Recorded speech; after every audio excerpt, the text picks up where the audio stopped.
El primer procedimiento quirúrgico del que se tiene registro fue la amputación de un pie realizada a un niño de Borneo hace unos 31,000 años. Afortunadamente el niño sobrevivió, pero ¿te imaginas el dolor? Gracias a la ciencia, ahora tenemos anestesia hasta para que nos quiten una caries. Por eso hoy nos preguntamos cómo funciona la anestesia.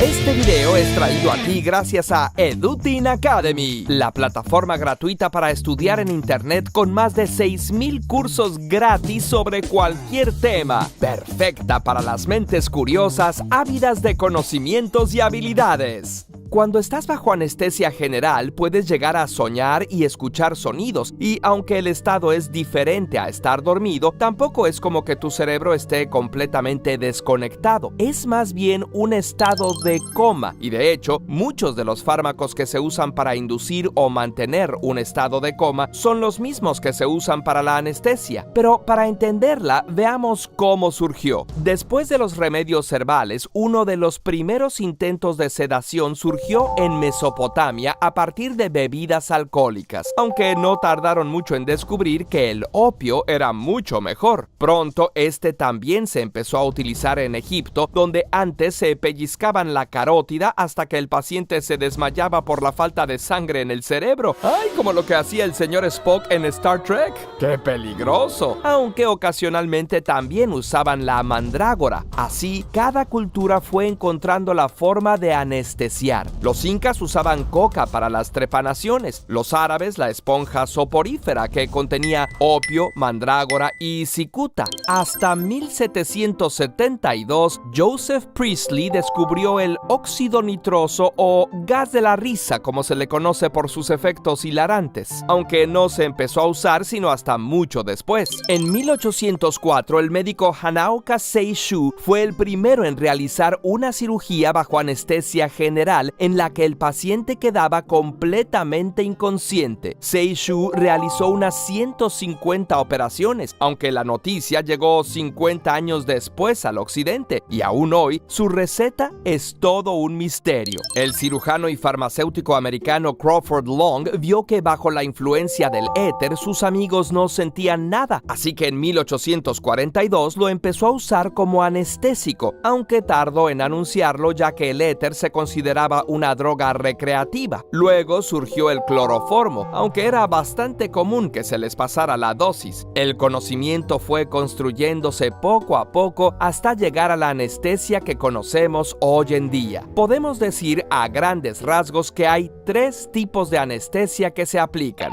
La anestesia local bloquea la transmisión de impulsos de una parte del cuerpo para evitar que la señal de dolor llegue al cerebro. Se puede usar para anestesiar partes de la piel, como cuando se va a quitar un lunar. También es posible aplicarla cerca de los nervios periféricos para anestesiar una extremidad completa, como en las operaciones de rodilla. En este tipo de anestesia, dependiendo de la concentración, se puede, además de evitar el dolor, inhibir la respuesta motora. En el bloqueo neuroaxial se anestesia la espina dorsal y es la que se pone comúnmente durante la labor de parto. Luego está la sedación, donde el objetivo no es solo evitar el dolor, sino también reducir la ansiedad y favorecer la amnesia, o sea, evitar que se formen memorias sin llegar a la inconsciencia. La sedación es común en colonoscopías, por ejemplo. Y la más interesante y de la que estaremos hablando, la anestesia general. Esta busca 4 efectos: la analgesia, para que no te duela; la amnesia, para que no te acuerdes; la parálisis, para relajar los músculos y que no te muevas; y la inconsciencia.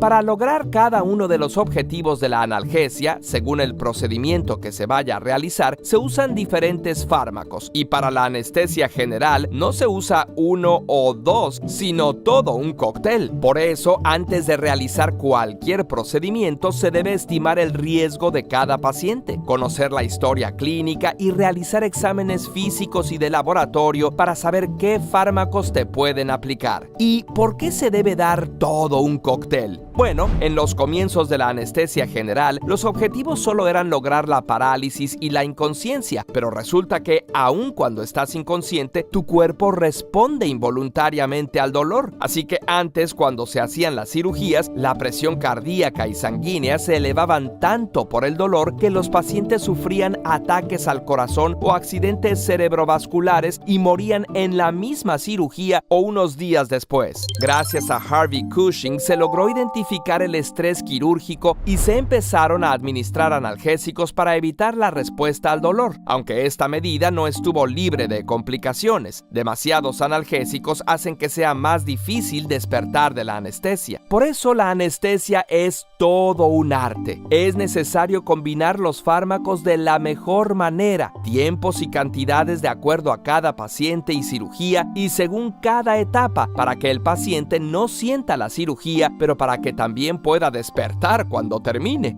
Para lograrlo, la anestesia general se divide en 3 etapas: la inducción, el mantenimiento y la recuperación. Para la inducción se usa desde lidocaína para que no sientas el piquete, midazolam, que es una benzodiazepina que se usa como ansiolítico y evita la formación de memorias, y propofol, que es un vasodilatador que baja la presión, y fentanilo o remifentanilo. Sí, el fentanilo reduce la cantidad de anestesia necesaria y evita el dolor. Para la fase de mantenimiento se pueden repetir algunos como el propofol y el fentanilo, pero también está la succinilcolina, que paraliza los músculos, la dexametasona, que evita las náuseas después de la anestesia, y el sevoflurano, que anestesia y se puede usar también en la inducción. Finalmente, para la recuperación se puede usar Sugamadex para acelerar la recuperación de los músculos, y otros como el glicopirrolato y muchos más fármacos con nombres rimbombantes. Algo curioso es que recientemente se sabe que la recuperación no es solo que se pierde el efecto de los fármacos, sino que el cerebro también empieza a buscar caminos de actividad como si recorriera un laberinto enmarañado. En fin,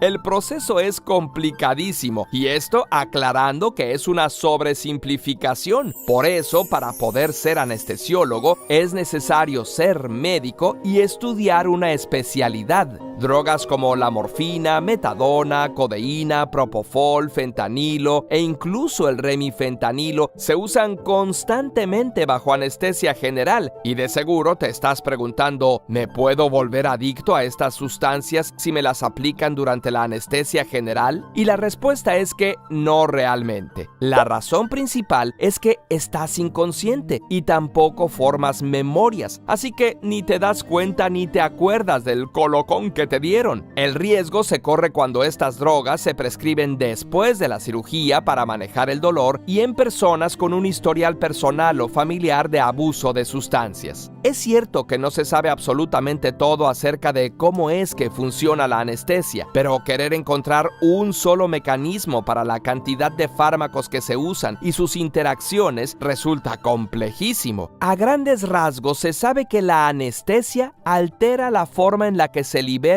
los neurotransmisores en las neuronas excitatorias, evitando que se comuniquen entre ellas. Y bueno, si todo es tan complejo, sin duda te puede preocupar si algo puede salir mal con la anestesia. Bueno, la verdad es que sí hay un par de cosas, pero no es muy común. Un 22% de las personas pueden llegar a soñar o escuchar cosas. Un estudio encontró que 1 de cada 10 pacientes era capaz de responder a instrucciones cuando no se les ponían paralizantes, y la mitad afirmaba sentir dolor, aunque no lo recordaron después de la cirugía. Algo curioso que se encontró es que las mujeres son 3 veces más propensas a ser responsivas y tener esta conciencia conectada. Aún más raros han sido los casos de percepción intraoperatoria, en los que las personas están completamente conscientes y en algunos casos con mucho dolor, pero incapaces de moverse por los paralizantes. Desde el 2007 ha habido 340 casos, la mayoría de Estados Unidos, y de estos 70% reportaron dolor. Se han identificado algunos factores que lo ocasionan, como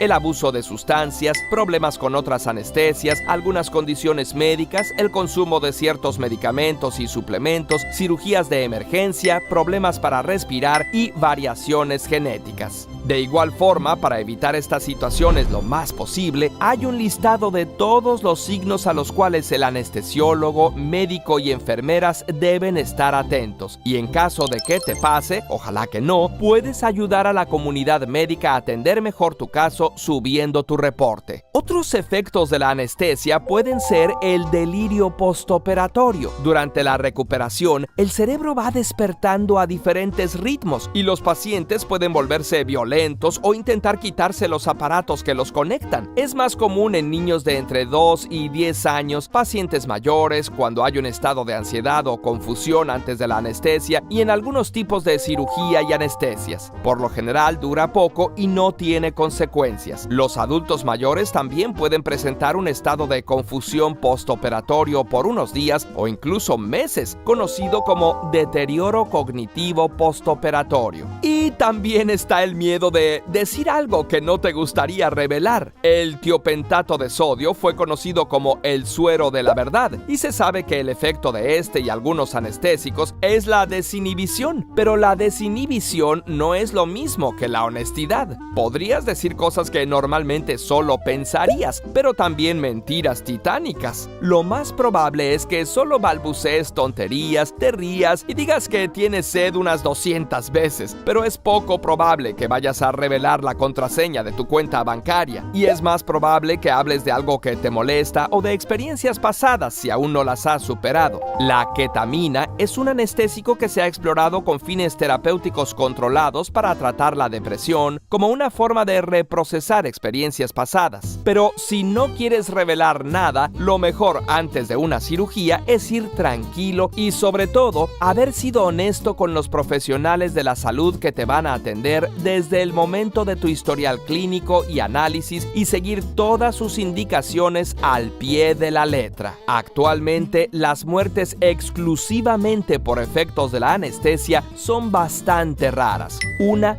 de cada 185,000, y el riesgo incrementa con la edad o si el procedimiento se está haciendo de emergencia. Así que no vale la pena aplazar un procedimiento necesario solo por miedo. La anestesia ha sido uno de los grandes avances de la medicina que ha salvado millones de vidas. Curiosamente, este episodio fue posible gracias a Edutin Academy. En Edutin Academy puedes estudiar gratis desde cualquier lugar del mundo. Aprende temas como medicina, fisioterapia, marketing, programación, idiomas y más sin pagar nada. Si deseas respaldar lo aprendido, puedes obtener un certificado con validez laboral y académica. Aprende lo que quieras a tu ritmo y transforma tu vida. Ingresa hoy a edutin.com. Si te gustó el video, compártelo, dale me gusta y suscríbete para ver más.